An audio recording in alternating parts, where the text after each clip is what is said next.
చరిత్ర ఎప్పటికీ దాగి ఉండదు. అది ఏ సముద్రాలు దాటినా, ఎన్ని శతాబ్దాలు గడిచినా తిరిగి తన సొంత గడ్డకు చేరుకుంటుంది.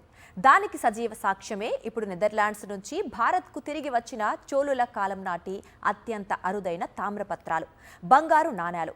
ఒక చోళ చక్రవర్తి తన కుమారుడికి రాసిచ్చిన పత్రంతో పాటు ఆనాటి సామ్రాజ్య వైభవానికి ప్రతీకలైన నాణాలను నెదర్లాండ్లోని ప్రముఖ లీడెన్ యూనివర్సిటీ శతాబ్దాల పాటు భద్రపరిచింది. అసలు బ్రిటిషర్ల కంటే ముందే మన దేశానికి వచ్చిన డచ్ వారికి ఈ చారిత్రక సంపద ఎలా దొరికింది? అసలు చోళులు ఎవరు? ప్రపంచ చరిత్రలోనే వారి ప్రాముఖ్యత ఏంటి? డచ్ వారు వీటిని నెదర్లాండ్స్ ఎందుకు తీసుకెళ్లాల్సి వచ్చింది? సాక్షి టీవీ ప్రత్యేక కథనం. భారతీయ చరిత్ర పుటల్లో ముఖ్యంగా దక్షిణ భారతదేశాన్ని అత్యంత పరాక్రమంతో, వైభవంతో పాలించిన అజేయ శక్తులు చోళులు. భారతదేశ చరిత్రలోనే అత్యంత సుదీర్ఘకాలం పాలించిన రాజవంశాల్లో చోళ వంశం ఒకటి. క్రీస్తుపూర్వం 3వ శతాబ్దం నాటి అశోకుడి శాసనాల్లోనే చోళుల ప్రస్తావన ఉన్నప్పటికీ క్రీస్తు శకం 850 నుంచి క్రీస్తు శకం 1279 వరకు 400 ఏళ్లకు పైగా దక్షిణ భారతాన్ని ఏకఛత్రాధిపత్యంగా పాలించారు. విజయాలయ చోళుడితో ప్రారంభమై ఈ వైభవం రాజరాజ చోళుడు, ఆయన కుమారుడు రాజేంద్ర చోళుడి కాలంలో ప్రపంచం కీర్తించే స్థాయికి చేరింది. చోళ చక్రవర్తుల ప్రాముఖ్యత కేవలం భారతదేశానికే పరిమితం కాలేదు.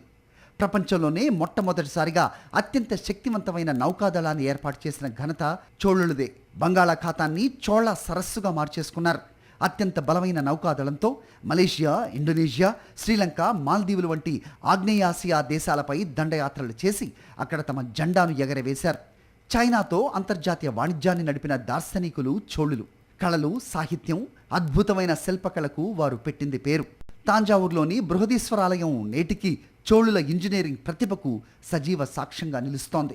చరిత్రలో మనకు బ్రిటిషర్ల గురించే ఎక్కువగా తెలుసు.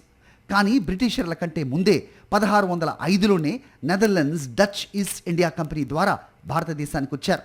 ముఖ్యంగా తమిళనాడు, ఆంధ్ర తీరాలైన పళవేర్కాడు, పులికాట్, నాగపట్నంలను తమ వర్తక కేంద్రాలుగా మార్చుకున్నారు.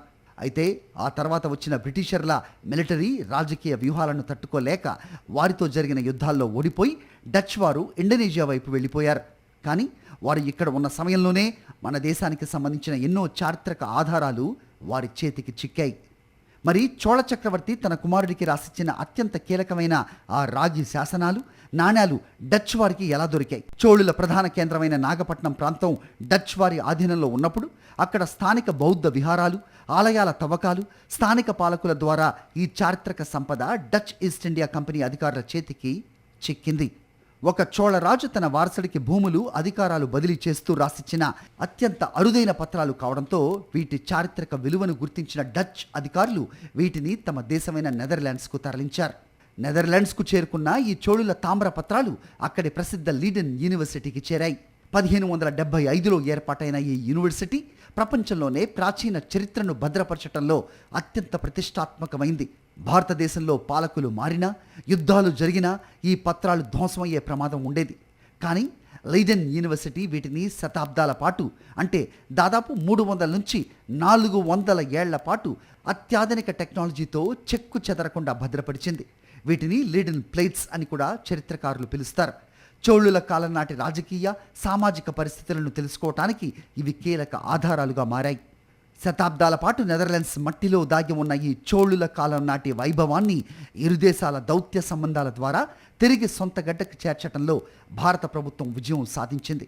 నెదర్లాండ్స్ పర్యటనలో భాగంగా అధికారిక దౌత్య వేదికపై ఆ దేశ ప్రతినిధులు ఈ అమూల్యమైన తామ్ర పత్రాలను, బంగారు నాణేలను భారత ప్రధానికి అత్యంత గౌరవపూర్వకంగా అందజేశారు. మన దేశ సాంస్కృతిక వారసత్వాన్ని, పూర్వీకుల అరుదైన సంపదను తిరిగి రాబట్టడంపై ప్రధాని హర్షం వ్యక్తం చేశారు. శతాబ్దాల క్రితం పరాయి దేశానికి తరలిపోయిన మన చరిత్ర దేశ ప్రధాని చేతుల మీదుగా మళ్లీ భారత్లో అడుగుపెట్టడం ఒక చారిత్రక ఘట్టంగా నిలిచిపోతుంది.